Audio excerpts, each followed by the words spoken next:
નમસ્કાર વિદ્યાર્થી મિત્રો, ફરી એકવાર તમારું સ્વાગત છે અમારી યુટ્યુબ ચેનલમાં. તો મિત્રો, આજે આપણે આ વિડીયોમાં પ્રશ્ન બેંકનું સોલ્યુશન જોવાના છીએ.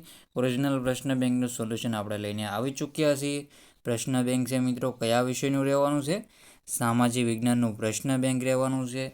પ્રકરણ આપણે આમાં કયા કયા સમાવિષ્ટ છે? પ્રકરણ 1, 2, 10, 15 સમાવિષ્ટ રહેશે. સમય રહેશે આપણો 1 કલાકનો સમય રહેવાનો છે. સમય રહેશે આપણો 1 કલાક. ધોરણ રહેશે 7. આપણું જે તારીખ છે મિત્રો 6/9/2024 ને કુલ ગુણ રહેશે 25. તમારે પૂરેપૂરું પેપર સોલ્યુશન મિત્રો જોવાનું રહેશે. અને જો તમારે આની પીડીએફ જોતી હોય, સોલ્યુશનવાળી પીડીએફ જોતી હોય, તો ફોટા જોતા હોય મિત્રો, તો આપણી વોટ્સઅપ ચેનલ અને ટેલિગ્રામ ચેનલને જોઈન કરી લેજો. વન એજ્યુકેશન ગુજરાત ચેનલનું નામ છે. અને આ ચેનલને સબસ્ક્રાઈબ કરવાનું ભૂલતા નહીં. જલ્દીને જલ્દી તમારે આમાં મિત્રો 32,000 સબસ્ક્રાઈબર કરાવી દેવાના રહેશે. તો મિત્રો, આપણે હવે પેપર તરત મૂકી દઈશું.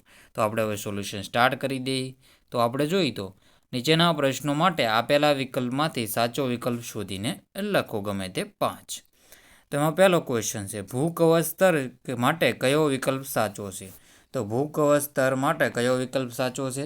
તો એમાં આપણો આન્સર રહેશે પૃથ્વી સપાટીના સૌથી ઉપરના સ્તરને. તો આ સાચું છે. શું છે? આ સાચું છે.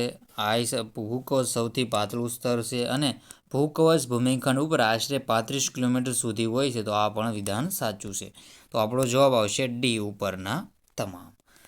આ જવાબ આવશે, પહેલામાં આપણો જવાબ આવશે ડી, ઉપરના તમામ. પછી છે, પૃથ્વી સપાટીના ઉપલું સ્તર મુખ્યત્વે કયા ખનિજનું બનેલું હોય છે? તો પૃથ્વી સપાટીનું ઉપલું સ્તર છે મુખ્યત્વે કયા ખનિજનું બનેલું હોય છે? તો એમાં આપણો જવાબ રહેશે સિલિકા અને એલ્યુમિનિયમનું બનેલું હોય છે. શું જવાબ આવશે? સિલિકા અને એલ્યુમિનિયમનું બનેલું હોય. તો આન્સર રહેશે સિલિકા અને એલ્યુમિનિયમ. પછી આપણો આગળનો ક્વેશ્ચન છે, નીચેના વિધાનો પૈકી કયું વિધાન મેન્ટલ સ્તરની સાચી ઓળખ આપે છે?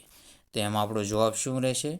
મેન્ટલ સ્તર 2900 કિલોમીટર ઊંડાઈ સુધી ફેલાયેલું છે. એ એમાં આપણો સાચો જવાબ રહેશે. મેન્ટલ સ્તરની ત્રિજ્યા મિત્રો 3500 કિલોમીટર જેટલી છે, 5300 કિલોમીટર જવાબ નહીં આવે. મેન્ટલ સ્તર પૃથ્વીનું બાહ્ય સ્તર નહીં, પણ આંતરિક સ્તર ભૂગર્ભ રહેશે. તો આન્સર રહેશે આપણો એ. આગળના ક્વેશ્ચન જોઈ લઈએ હવે.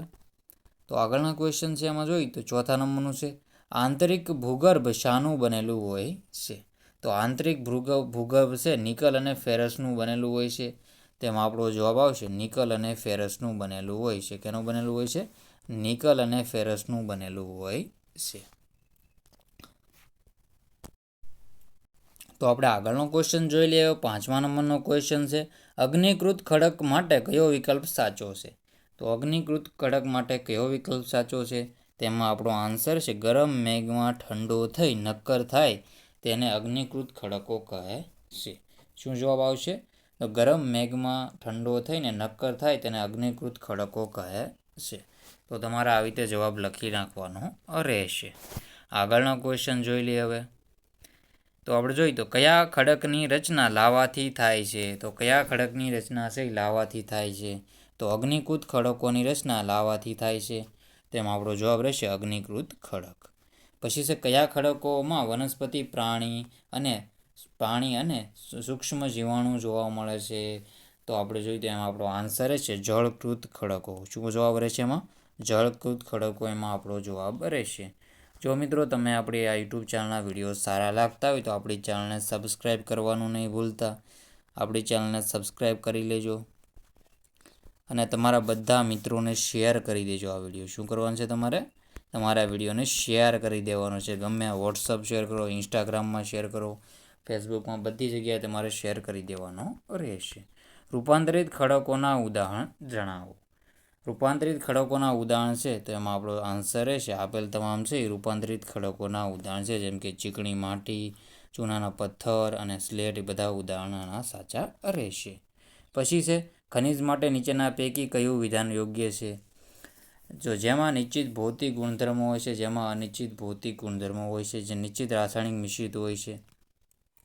તેમાં આપણો આન્સર રહેશે સી. એમાં નિશ્ચિત ભૌતિક ગુણધર્મો હોય છે ને નિશ્ચિત રાસાયણિક મિશ્રિત છે. પછી નક્કર ખડકો આપણને શું બનાવવામાં ઉપયોગી છે? નક્કર ખડકો આપણે મકાન બનાવવામાં ઉપયોગી હોય છે.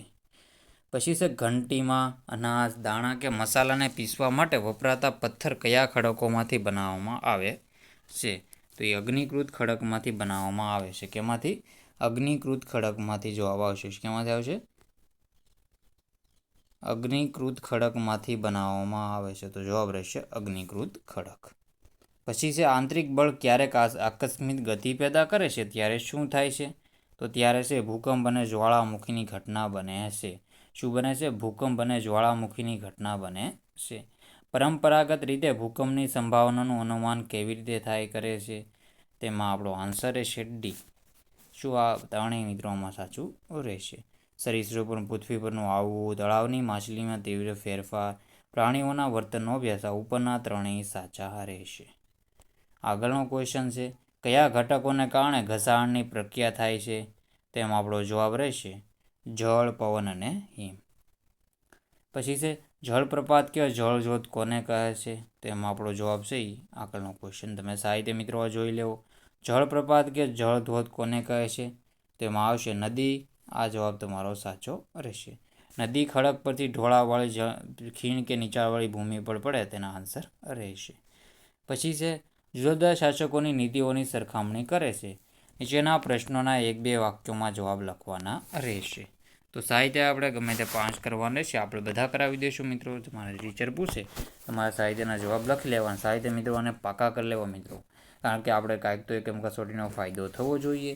જો મિત્રો આપણે રીડિંગ કરી લઈએ સારી રીતે તો સારો તો ફાયદો થશે. ભદ્રાવતી કયા સ્થળનું પૌરાણિક નામ હતું? તો ભદ્રાવતી છે કચ્છનું પૌરાણિક નામ હતું. કેનું? કચ્છનું. પછી રાણીની વાવ ક્યાં આવેલી છે? તો રાણીની વાવ છે પાટણમાં આવેલી છે. ક્યાં આવેલી છે? પાટણમાં આવેલી છે. પરમાર વંશનો સૌથી શ્રેષ્ઠ રાજા કોણ હતો? તો રાજા ભોજ છે. રાજા ભોજ છે પરમાર વંશનો સૌથી શ્રેષ્ઠ શાસક હતો. પછી છે વનરાજ ચાવડાના મિત્રનું નામ છે અણહિલ ભરવાડ. અણહિલ ભરવાડ હતું. પછી છે વનરાજ ચાવડાએ કયા નગરની સ્થાપના કરી હતી? તો અણહિલપુર પાટણની સ્થાપના કરી હતી. કેની સ્થાપના કરી હતી? અણહિલપુર પાટણ. એના મિત્રપુરથી અણહિલપુર પાટણ આપણે કહીશું. પછી છે 8મી સદીના મધ્ય ભાગમાં બંગાળમાં કયા વંશનું શાસન હતું? તેમાં આપણો જવાબ આવશે પાલ વંશનું શાસન હતું. કેનું? પાલ વંશનું શાસન હતું. પછી છે પાલ વંશનો સ્થાપક કયો રાજા હતો? તો પાલ વંશનો સ્થાપક છે ગોપાલ હતો. કોણ હતો? ગોપાલ હતો. અને ચેર રાજ્યનું બીજું નામ છે શું આવશે? કેરળ કે મલયાલમ. તો આવી રીતે આન્સર તમારા સાહિત્ય મિત્રો જોઈ લેવાના રહેશે. પોઝ કરીને વાંચી લો અને આપણી આ યુટ્યુબ ચેનલને સબસ્ક્રાઈબ કરવાનું ભૂલતા નહીં. તો સાહિત્ય મિત્રો પોઝ કરીને વાંચી લેવું. આગળના ક્વેશ્ચન હવે જોઈ લઈએ આપણે. પછી છે રાજપૂત યુગમાં રાજાનું પદ કેવું હતું? તો રાજાનું પદ વંશ પરંપરાગત હતું. વંશ પરંપરાગત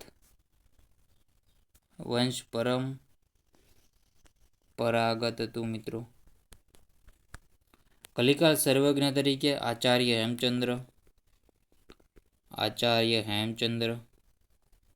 હેમચંદ્રાચાર્ય. પછી આગળના ક્વેશ્ચન હવે જોઈ લઈએ આપણે. રાણીની વાવ કોણે બંધાવી હતી? તો શું છે? રાણીની વાવ કોણે બંધાવી હતી? તો રાણીની વાવ છે એ બંધાવી હતી રાણી ઉદયમતીએ. કોણે? રાણી ઉદયમતી દ્વારા બંધાવવામાં આવી હતી. રાણી ઉદયમતી દ્વારા. પછી છે ગોવિંદચંદ્ર ત્રીજો કયા વંશનો રાજા હતો? તો ગઢવાલ વંશનો રાજા હતો. પછી છે આગળનો જવાબ ક્વેશ્ચનનો જવાબ. ધોળકામાં કયું તળાવ આવેલું છે? ધોળકામાં છે મલાવ તળાવ આવેલું છે. કયું તળાવ? મલાવ તળાવ આવેલું છે. તરાઈના યુદ્ધમાં ભારતીય ઇતિહાસને કેમ સીમારૂપ ગણવામાં આવે છે? કારણ કે અહીંથી મિત્રો આપણે જોઈએ તો કે નહીં દિલ્હી સલ્તનતની સ્થાપના શરૂ થઈ. દિલ્હી સલ્તનતની શરૂઆત મુસ્લિમ શાસકો પાસે અહીંથી શાસન વયું ગયું હતું. પરમાર વંશની સ્થાપના કોણે કરી હતી? તો કૃષ્ણરાજે પરમાર વંશની સ્થાપના કરી હતી. કૃષ્ણરાજે. તો આવી રીતે તમારે સારી રીતે મિત્રો બધા ક્વેશ્ચનના આન્સર જોઈ લેવાના રહેશે. સાહિત્ય મિત્રો આન્સર જોઈ લો. બાકી મિત્રો આગળના ક્વેશ્ચન માટે હવે આગળના જે આ બધા ક્વેશ્ચનો છે એનું આપણે જોઈએ તો તમારે સોલ્યુશન માટે શું કરવાનું છે, પાર્ટ 2 આપણે તમારે વાટ જોવાની છે. પાર્ટ 2 માટે ચેનલને સબસ્ક્રાઈબ કરવાની રહેશે. ચેનલને સબસ્ક્રાઈબ કરી લેવી પાર્ટ 2 માટે. તો પાર્ટ 2 મિત્રો સાહિત્ય આવી જશે. મિત્રો પાર્ટ 2 માટે ચેનલને સબસ્ક્રાઈબ કરી લેજો. મિત્રો બધા ક્વેશ્ચનનું સોલ્યુશન આપણે આવી રીતે કરાવ્યું, બધા ક્વેશ્ચનના આન્સર એમાં કરાવવાના છે. તો ચેનલને તમારે સબસ્ક્રાઈબ કરી લેવાની રહેશે. આ બધા ક્વેશ્ચનના આપણે એમાં આન્સર કરાવી દઈશું. તો સાહિત્ય મિત્રો તમારે જોઈ લેવાનું રહેશે. તો મિત્રો આ વિડીયોનો એન્ડ કરીએ છીએ. જય હિન્દ, જય ભારત.